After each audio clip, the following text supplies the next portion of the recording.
Welcome shitheads to a brand new video. Today I'll be speaking about a brand new Town Hall 18 strategy using the Meteor Golem. So my recording kind of got fucked, so that's why you're only going to see one attack with this type of strategy, like this comp. I was creating the video and everything, and then I saw that my recording got fucked. So then, the day after that, Itsu took out his type of video, and then I realized how much his comp was better than mine. So I changed it up a bit, but my first ever comp with this attack strategy was obviously what you're seeing right now, the fireball into the meteor golems, and yeah, pretty much with the siege barracks.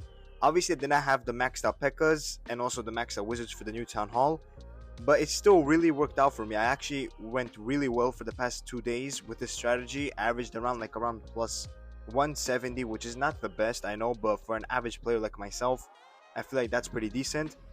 But then Itsu added an overgrowth, and I told myself like that's actually really smart. Like, he removed the frost spell, which I thought was kind of a big thing with fireball. But then I told myself, sometimes you don't use this. I removed the frost spell, you removed an invis, and added an overgrowth, and I think it actually became way more stronger. And actually, I also removed the siege barracks. I use now the troop launcher, which adds, I think, a lot more protective troops for the healers. Obviously, you just throw a bit of coco loons, rocky loons inside of that CC, and then they just pop up in the middle of the base and they take all the SAMs.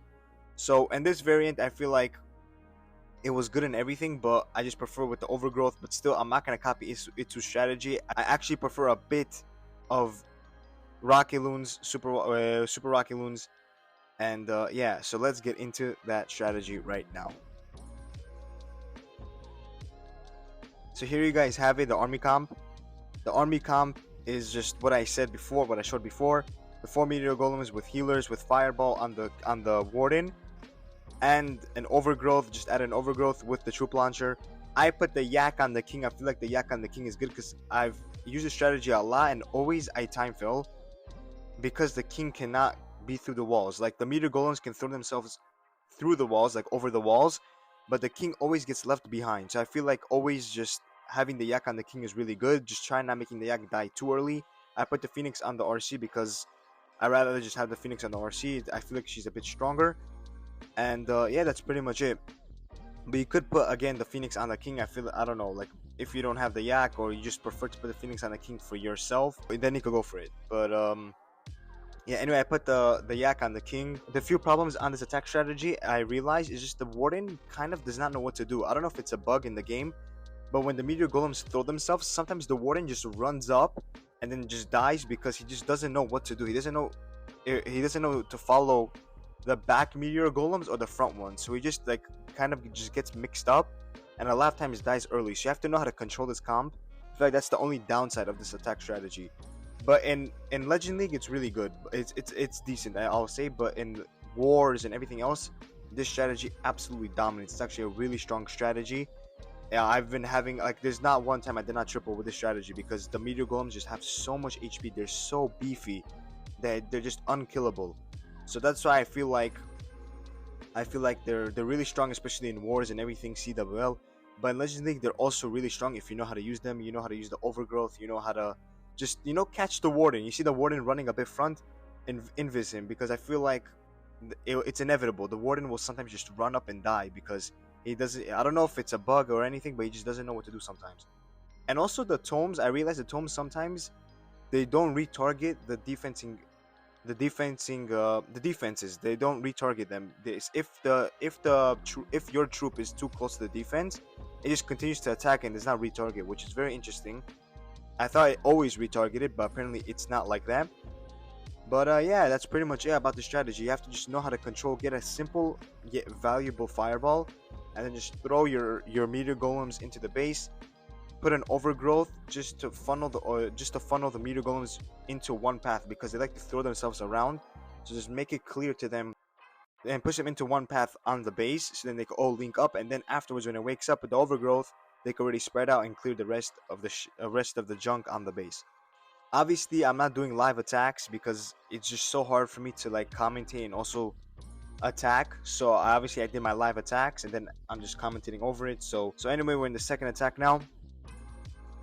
And on this base, There's the new defense in the middle, so I'm thinking about just overgrowthing it.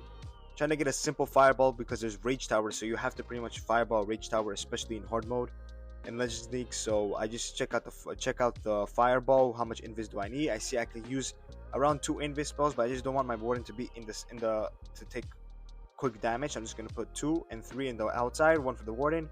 Simple fireball, and I clear that whole section. And now the warden could just clear out a bit of the trash here, and I could just wait. So the reason of the Rocky Loons is obviously to clear out back-end defenses if you need it, and also I feel like to push a bit of the warden if you need to like clear out a trash defense. So you have a few Rocky Loons to help you do that. So you could clear it, so then you could get a simpler fireball. So here I dropped the King Coco Loon, but sadly already a healer takes a Sam, which is a shame. I dropped the Meteor Golems, the Troop Launcher. Everything's just in. Everything is looking really good right now. Pop Queen early just to get a clear funnel on the outside. And then I just throw in more super wall breakers that then break into the base. And then you could use the tomes to either redirect the defenses for the queen, for the main push, even for the RC in the back end. I love using at least 1 or 2 for the RC in the back end. So here I see the defense woke up, the new defense. I overgrowth it. Then afterwards, everything's getting pushed to 9 o'clock. So I put the baby dragon outside. It takes a Sam, sadly. But King is still fine. King still has the Yak. The Yak did not die yet, so the King's going to be able to beat through that wall very easily. King beats through the wall, beats through the next wall. And yeah, Queen is still on the outside cooking. I see the RC. He snagged the fat cannon, so I just throw the RC in the middle. Then you see Warden gets sniped by the new defense, but sadly Warden dies. The tome got destroyed instantly. But still RC is going to clear it out. Pop King ability clears the whole back end. There's still a splitter, but I still have tomes. I still have back end Rocky Loons. I still have 1 more tome left, 1 more invis left. And also, don't forget, you have Phoenix on the RC. So the Phoenix, even if she dies, she'll still get value. So I still have an invis. Warden with RC is fine. I still have so much Meteor Golems alive, so much HP. Just pop an invis right now because I could. Why not? And yeah, this base is pretty much crushed. I have the King, the Queen, the RC alive. I have a few Meteor Golems still alive.